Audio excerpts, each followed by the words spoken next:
Hey guys, it's TF Nut. Welcome back to the channel. Today we're doing another action figure review. This is going to be of the NECA Creepshow 40th Anniversary Ultimate Creep action figure. So this here is from the original 1982 film, whereas this one that I reviewed a while ago, I think almost 2 years on the channel, this is from the Shudder TV show. I thought this was from the original film, but I was mistaken. But hey, it's cool that we have some different creeps in this line now. I'm not the biggest fan of this series, but I do like the original film, and I feel like when NECA releases these ultimate figures, they usually post about it, saying, "Hey, it's coming out this week." That way, we can go check our stores, like our Targets and WalMarts. I didn't see any kind of post that this was coming out this week, so I just came home 30 minutes ago from getting groceries from Target just to find this. It's a pretty nice Halloween weekend surprise. So what you've been looking at on the front here for a while is the original poster, basically, for the packaging, except for, say, Ultimate Creep action figure right there. They printed that and recreated this pretty nicely. We do have 40th years, or just 40 years of Creepshow, I should say. The Creepshow logo right there, and it does say NECA and Real Toys towards the bottom there. It's going to be the exact same on this side, and then on the top, it's pretty much the same, except where it says ages 17 and up and the warning choking hazard. Now we look on the bottom here, we have all these different credits of people who worked on this product right there. It also says 2022 Taurus Entertainment Company, as well as NECA and Real Toys. And then I'm gonna bring this thing closer to camera, that way you can screenshot this if you want to find this and you need the barcode. So there you go. On the back of the packaging, it's very cool, like comic panel style, toy photography that we have going on here with some of the different accessories. Some text bubbles right there, Creepshow.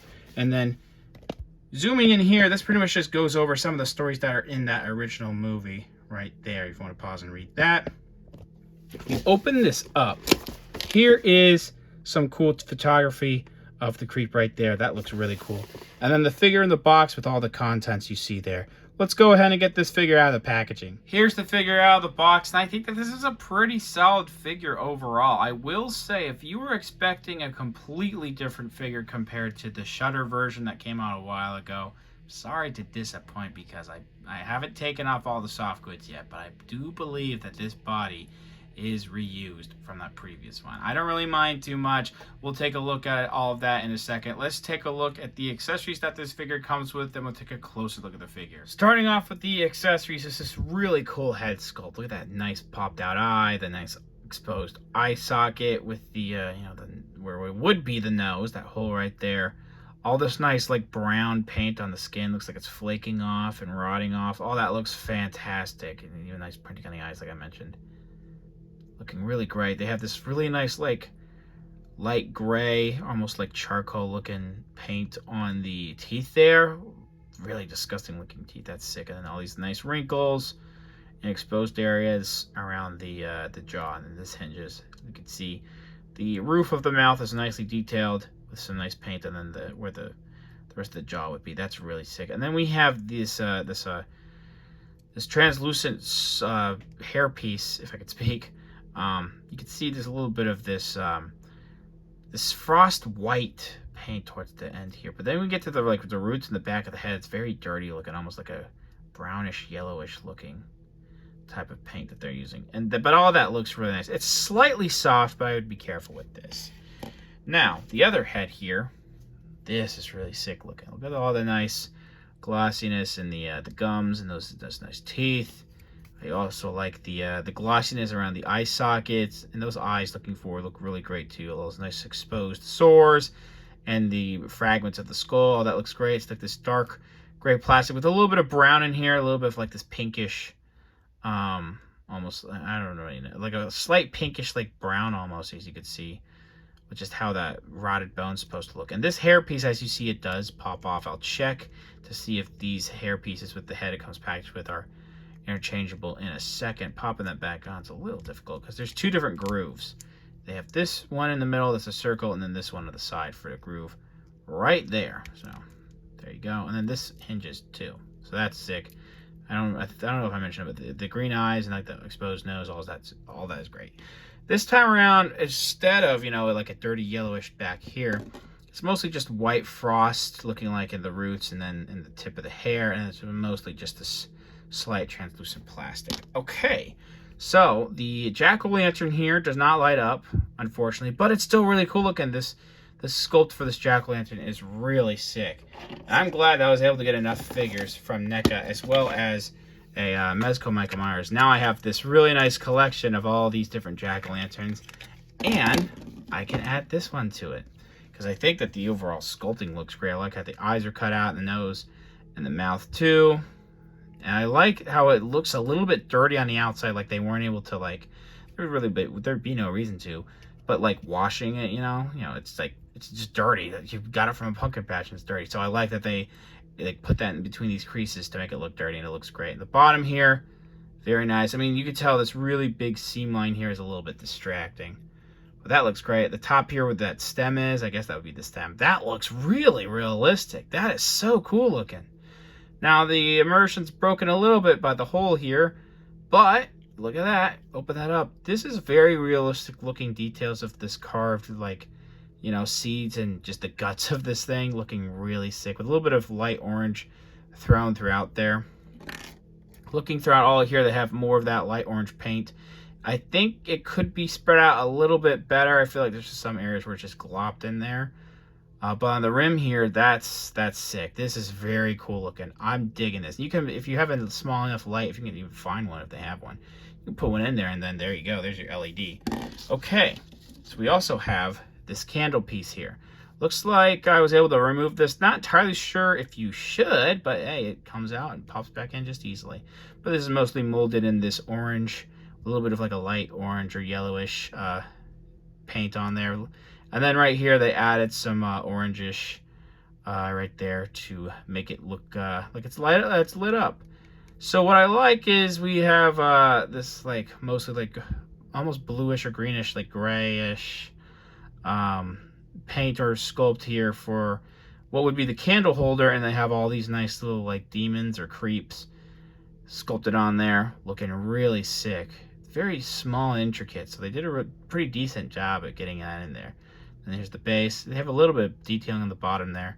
And then this slight, like, slime green almost wax. All of that looks good. A little bit of variation of green in there, too. Last but certainly not least is the comic. This is mostly in this just straight-up paper material. The bad thing about that is that mine's pretty warped, like, around here. So, and it feels like this can rip easily. But the printing on here is fantastic. Look at that. That is beautifully printed. You can actually read some of these words pretty well. You open this up, and you know there's not many words in there, but you know the actual images in here are printed to be a little bit out of focus, but these still look really sick. That's what the back looks like with all these different previews of different Creepshow comics. Now to compare with the Shutter one, this is more of like a laminated type of paper, and I like this approach more, but they're both pretty well detailed no matter what. I mean, I do like that there's more, this is accurate to how it was supposed to look in a certain scene, but the more like exposed words in here, even though you can't read all of them, they still look a little bit better on this one. But like, it's cool that we have two different ones, so that way you can give different characters one if you wanted to. Okay, so moving on finally to the actual detail of the figure. And by the way, the color temperature in my camera has been changing a bit throughout the review, so I do apologize for that. It goes from like cool to warm. I gotta figure something out with this whole computer camera situation, man. But you can see lots of nice dirty like paint throughout this whole like potato sack villain material that they're using. It looks great. Variations of brown. It's a little bit darker towards the bottom here, actually. You can't tell because of what's going on with the camera, but like it's a little bit lighter up here. It's darker in like areas like the arms and the armpits and like the actual like shoulders and all that. And then you can see it's a little bit brighter. I wouldn't say brighter, but a little bit more lighter around here. All that looks great. And then the hood too, that's very dirty. Lots of great bendy wires too. Like the hood piece has its own bendy wire. The hood itself, of course, has a bendy wire here, and you can, the hair likes to get in the way, but you should be able to just push it back. Yeah, I don't know what, I'm taking this off for now. So you could push that down. This scarf is actually a separate piece. So you can actually take this off with ease and just pop that on. And this has a whole bendy wire to it as well. Just be careful with some of the exposed threads here. A lot of it likes to peel off, so you know you'll want to be careful in case like you'll accidentally pull something with the stitching. But yeah, and then there's actually bendy wires. Yeah, bendy wires towards the seam lines, like right here, so you could pose that around. Pose this around. That's fantastic. That's really sick. It's similar to the previous one, which only really has a bendy wire in the hood. And I don't dislike the previous one's soft goods, but I do think they're a little bit better on the new one. I think the added scarf here actually helps. But both of them do look really good. There's no denying that. We just mostly have like one area where everything is stitched here on the front compared to here and here. There's a little bit of variation of like some like darker like dirty spots of like splotches right there though on this guy compared to this one. It's just mostly areas that is like overly dirty throughout, so that's one thing to keep in mind. So with that, I'm going to try to take off these soft goods so you can see the detail of the figure underneath. I'm a little nervous. So it was kind of difficult to pop off the soft goods, but before I'll take a look at those, here's what this figure looks like. And I'll bring out my other creep figure in a second. I have another one that I took the soft goods off of. It's mostly like the front around here towards the chest and the elbows. It looks like it's not that strong with the stitching, so be careful when you're moving this around. You want to take this off. This has a tendency to possibly rip if you're not too careful. I have to bend the elbows like super inward too, so you know, be careful with that too, because sometimes doing that, maybe that could break. This is removable. I forgot to show this off. So the hair pieces do swap with one of the previous heads, mostly this head right here. I'm not the biggest fan of how super exposed this perfect circle hole is for plugging this in because of that, but you got to do what you got to do to make sure it's secure. So that's what it looks like with the alternate piece on. I do want to show this off mostly without the hair. So quick first look, if you pay attention to areas like the chest and the stomach, you can see, yeah, where the reuse is in the figures here. I do like that this is more of like a paintbrush type of material compared to this soft plastic piece, but this is accurate here. So, and this is accurate too. So two different versions of the same character. It's fine if they have a different approach to certain things. Head sculpts, of course, are different, and it's mostly like this like greenish, almost yellowish type of paint wash, and a little bit of gray in there, but it's mostly like a light brown and gray in the new one here. Looking here, it looks like this part's the part of the shoulder here is a little bit more open than this for some reason, even though it definitely is the exact same sculpt. Same thing going on here. Well, this is actually a little bit, both of these are pretty similar in how open they are, but you can see the similarities in, you know, like open sores around here are too. The hands are different, of course. I do like I thought that was good on the previous one. It's good here too, where it's like very skinny and like almost these bones, just like the anatomy of the bone is just almost popping out because it just has like no skin left. All that looks great. The feet are the exact same, so you'll put those up together and you can see just they're the exact same. Stomach areas again, the exact same sculpting. It's got lots of really nice like exposed bone, almost like you can't tell where's the bone and where like just like rotted skin begins and all that, and I like that. All that looks fantastic. And in the neck too, the way that those sores are done are about the same, and you have a little bit more of like the sculpt is like more smoothed off once you get towards the actual joint there, but the rest of it, you know, yeah, this is, oh, the back of her, I didn't even mention the back. All these things, like the spine looks a little bit better on the new one compared to the previous one. I think it's because of the paint, mostly the upper back, but yeah, look at all that. And then like the back here, like those bones. Yeah, man, it's very good looking. And I know that, you know, maybe they could have done it a little bit more unique with a new figure here, but I didn't think there was really a problem with the previous one. It's just that this is a little skinny. It's a little hard to stand, so that's one thing. You want to give him a figure stand. But like, I like the glossy finish in some areas. All right, here, it's glossy in this one too. It's a little bit more matte in some areas. It's just really nice looking overall. These things work really well as like zombie type characters too, so that's pretty sick. And you could tell, I've mentioned it already, but we have like almost like purplish and reddish a bit, mostly purplish, like paint variation. There's just a lot of different paint variation going on with like light brown and gray and like almost like purplish in some areas. One thing I do want to mention is that it's not, you know, the hands aren't super consistent with the rest here, because this is a little bit more glossier, this is a little bit more matte, but we have a dark gray finish on these hands. There we go. My camera is giving me trouble for some reason, but as you can see, lots of nice exposed bone in the fingers.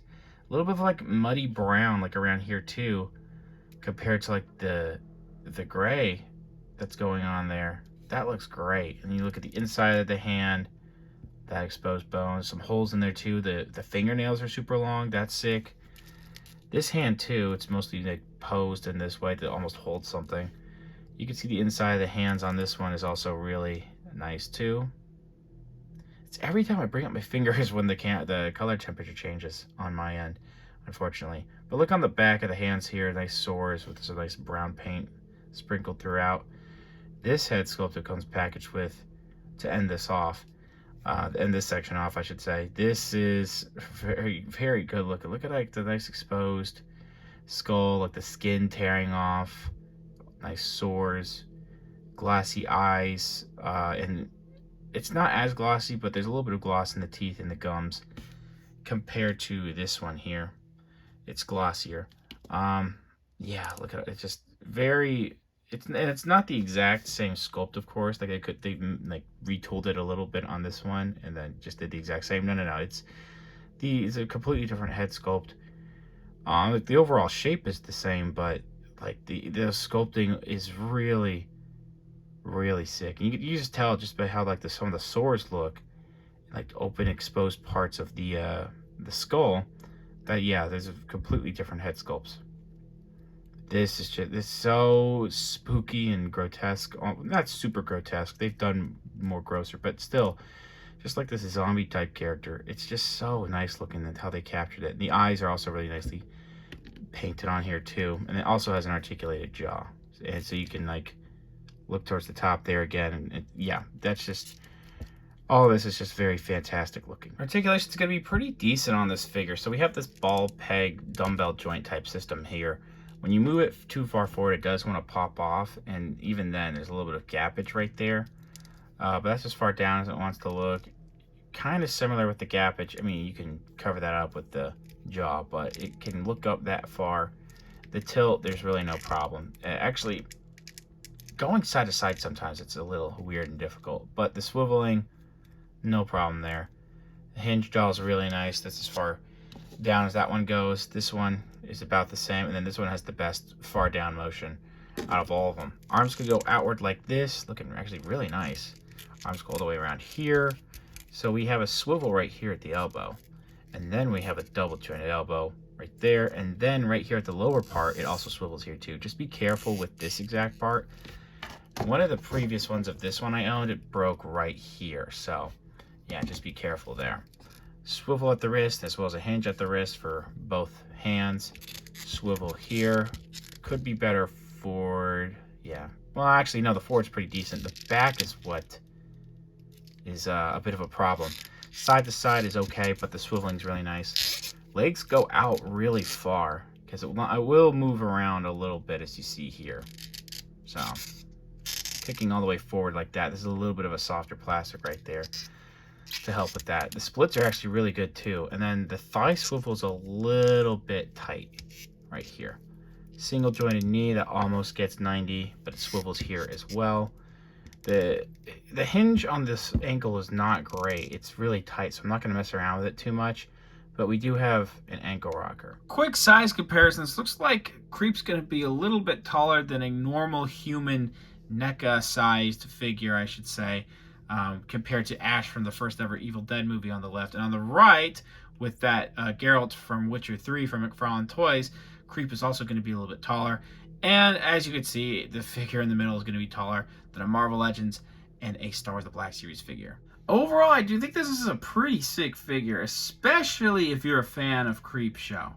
I do think that what would have made this a little bit more worthwhile is maybe some extra hands. I'm not the biggest fan of the magazine here, just being straight up paper I can rip easily, but it's not too bad. It's detailed really well. And I do think the jack-o'-lantern, it would have been cool if it had a light-up feature. But with that being said, it's still a really sick figure. I think it's slightly better than the previous one, even though that one was pretty good. But the bendy wires on the soft goods here are really sick. I really dig that. The soft goods are a little bit fragile, so I would be careful there. Articulation can be a little tight in some areas, but it's pretty good overall here too.